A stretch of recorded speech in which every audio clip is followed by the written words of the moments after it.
Every noise is a message, and today we're going to find out what your garage door is saying. Welcome to the Garage Authority Podcast, powered by A1, and today I have a very special guest. Your garage makes noises. You don't maintain it. Maintenance is probably the biggest thing that you can do, so I brought the biggest guy that I know to talk about the importance of maintenance, the one and only Mike Price. What's up, dude? What's going on, buddy? I'm so excited to have you on. I'm pumped, bro. I didn't like how aggressive that high five was. Really? Yeah, you have like 100 pounds on me. That was Sorry, a little rude. a little soft. Thank you. Okay, no, definitely. But I mean, when we're talking about maintenance, I like to just got your bring in the fire. I know. We gotta lull them into this. We don't want to scare people off. Got you. I apologize. Okay. Now, sorry. Mike Price came to this company. You've been here 2 years now? 3 years? Almost 3 years. Yeah. Almost It'll 3 be years. October of 23. I got hired in that and went through training. Yeah, which was probably one of the funnest classes. I actually had to keep it together because me and you got along so well. Yes. I'm like, yes. I remember. It was for the first week. Yeah. Don't talk to me. Yeah. Don't. I was like, geez. Yeah. All right, I won't. And then it just became a blast. It was so much fun. I had a great time there.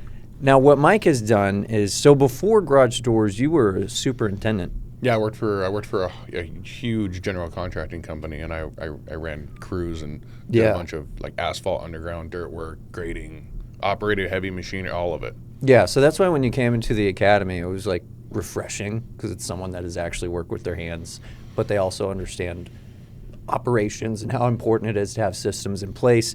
And then what happened is you became one of the top techs in the company almost from the jump. And we're just like, wow, this guy's really got it. And what's really cool is now you've advanced so much to where it's not only in Phoenix where you get to hang out. I've seen you travel all over the country, and you see one thing that's consistent no matter what neighborhood, no matter what suburb, no matter what state you're in.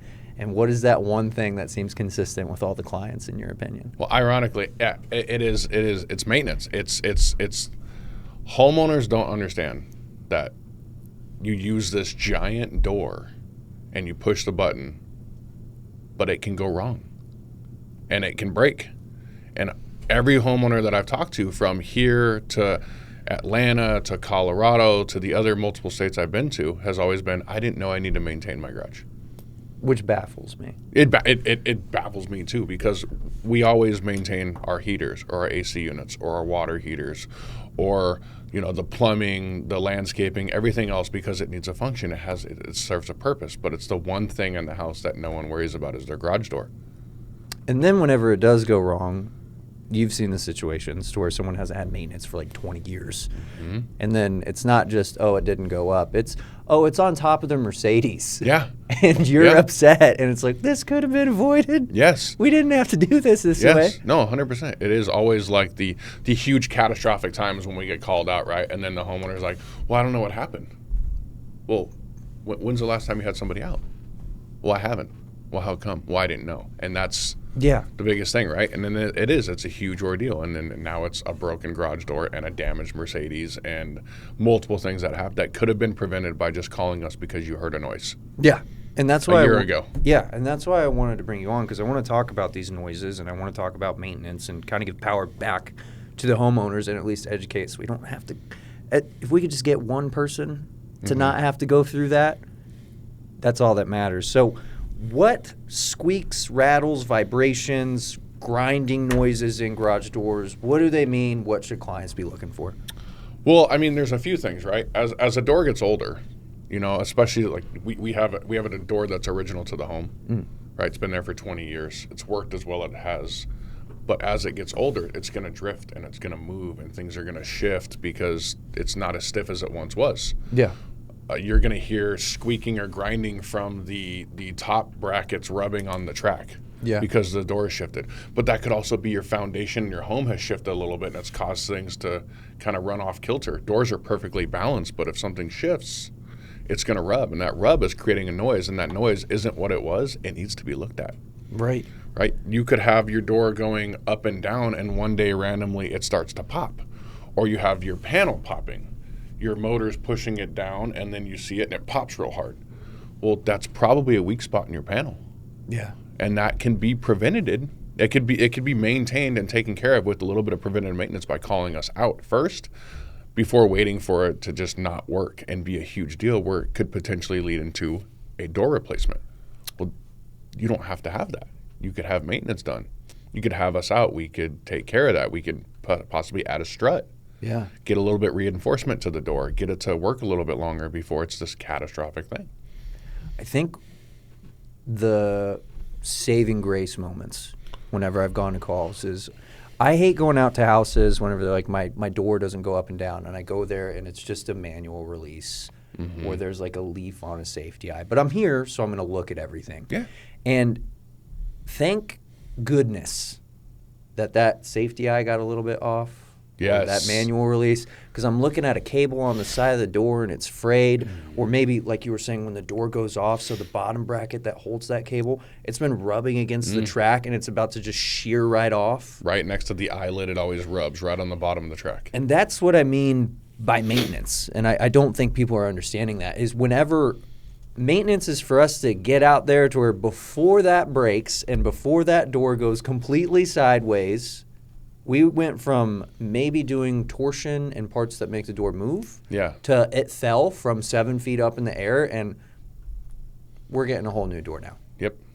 Just do maintenance. It's once a year for your regular door. If you got a really big door, it's twice a year, like a wood overlay that's weighing 600, 800, 1,000 pounds.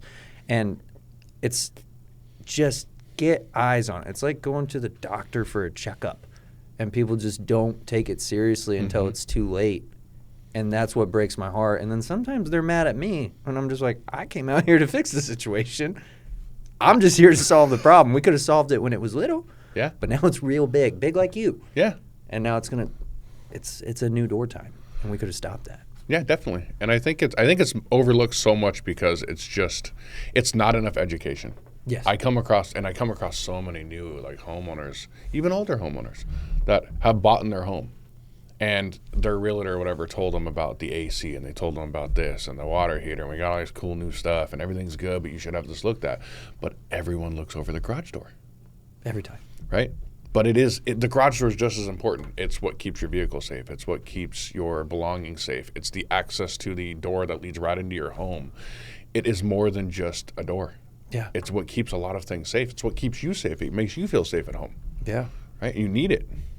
And most people don't use their front door anymore. No. I don't even know where my house keys are. I don't have my house keys. How many calls have you gone to where the garage door didn't work and they weren't able to get into their house because they don't have their front key anymore? Regularly. That's a regular thing. It's almost... That's not a far-fetched Yeah. Whenever I was out in the field, I would see it at least twice a month. Yeah. Someone's completely locked out of their house. And this especially sucked during the summer. Yeah. Right? So they'd just be sitting in their car, like blasting the AC, wasting their gas. And then I finally get there, got to pop the door open. Or they're locked in their garage and they needed to get to an appointment. Yeah. Because something catastrophic caused their door not to open.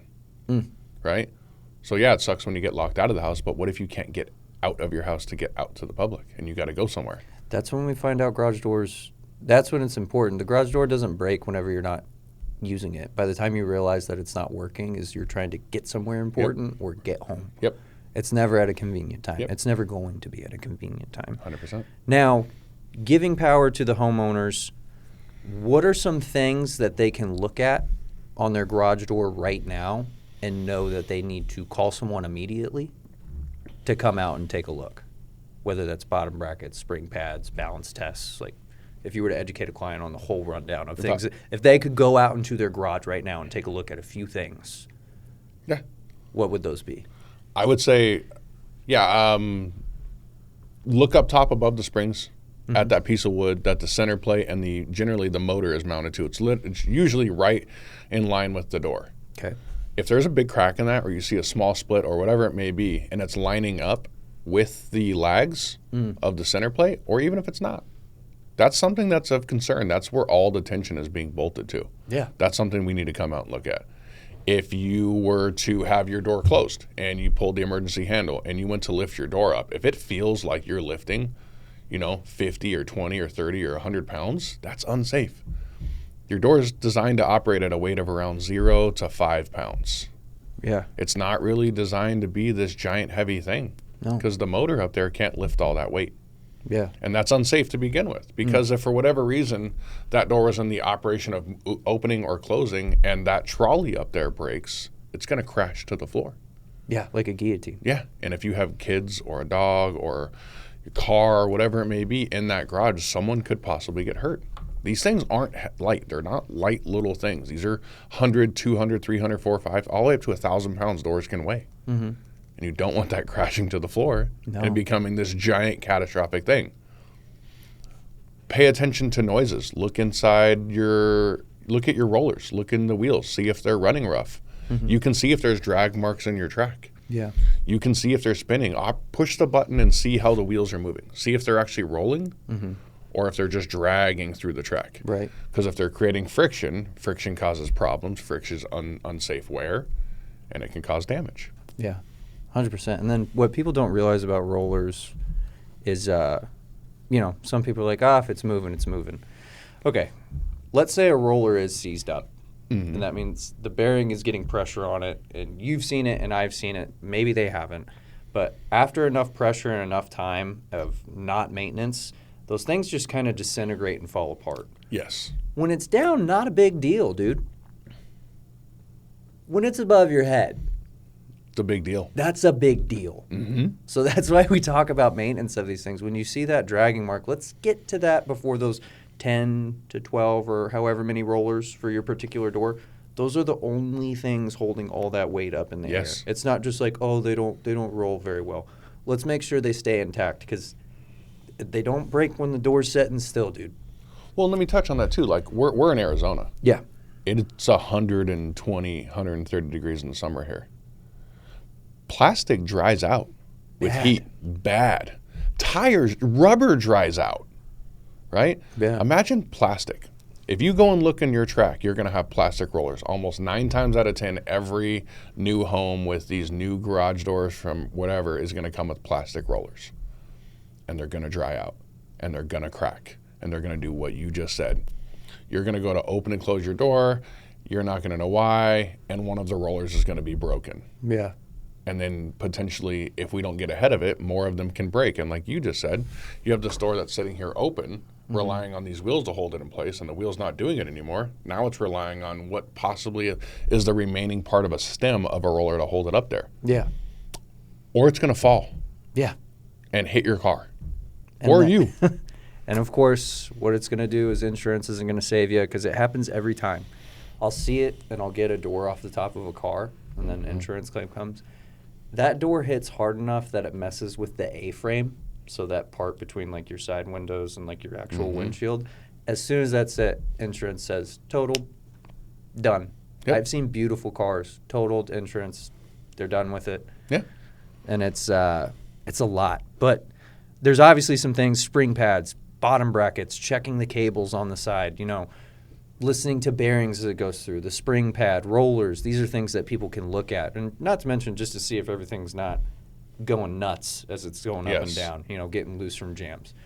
What are some things that homeowners can do as far as like lubrication or things that they can actually, that's within their power that they don't have to call someone for? No, definitely. And that's the thing that we should be doing. I'm glad you touched on that because that's good maintenance that a homeowner can do, right? I don't want a homeowner to go out there and try to adjust your springs. Don't do that. No, don't touch that. Don't worry about your spring line. Let us take care of that. But you as a homeowner, what I generally tell homeowners is every 3 to 4 months, call it every, quarter, takes some lube, not WD-40. Please don't. Don't go buy WD-40. Yeah. Go to Home Depot, go to Lowe's, go to Harbor Freight. There's a lube there that's called garage door lube. It's designed for garage doors. Buy that. It's about $5 to $6 a can. And spray every single hinge. You have a hinge point. If you take a hinge like this, you have a point here and you have a point here, right where it hinges, like a door. Spray those corners. Yep. Every single hinge, right? Also spray the shaft where the roller goes into. Okay.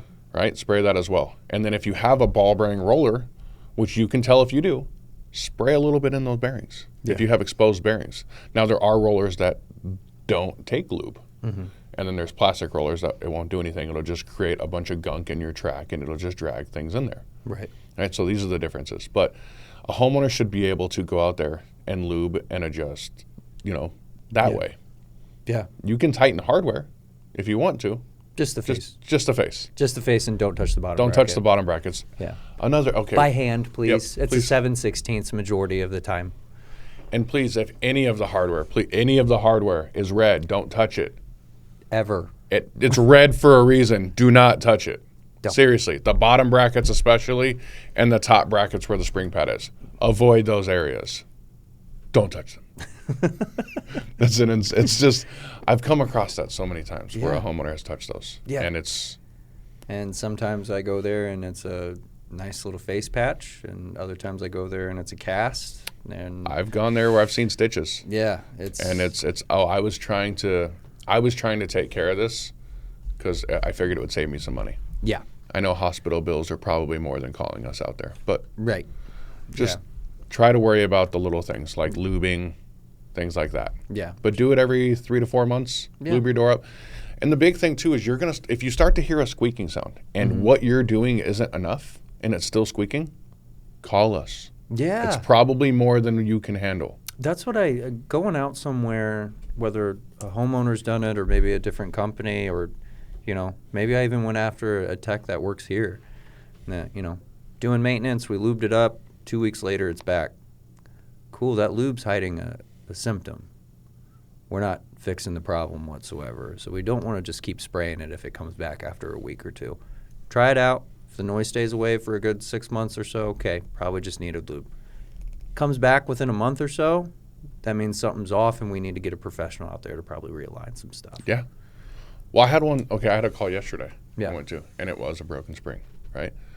But his motor was giving him signs that his spring was going to break. I talked to the homeowner, right? Because I ran it afterwards, and the motor was giving me some issues. And I also found that the center stile, where the center point is, unglued from the door, so the panel was moving a little bit. Right. But I went to run the motor, and the motor would go down, and it would pop a little bit, and then it would go back up. And I brought the homeowner out, and I was like, hey, how long has it been doing this? And he's like, oh, that just started like 3 or 4 months ago. I was like, oh. So I was like, so what do you do? And he's like, oh, I hold down the button when it does that. Bypass all the safety. And I override all the safety features. And I looked at him, and I told him, I was like, your spring system or your door was telling you had an issue, and you just overrid the safety system. Yeah. And now here we are with a broken garage door. Yeah. Don't do that. It's telling you something. Call us. This is why I brought Mike on. It's no fluff. It's no, and I've seen him. He goes in there. He tells it how it is. It's honest, and he gets doors fixed. Mike, thank you for coming on to the podcast, keeping it real as always. Appreciate you, brother.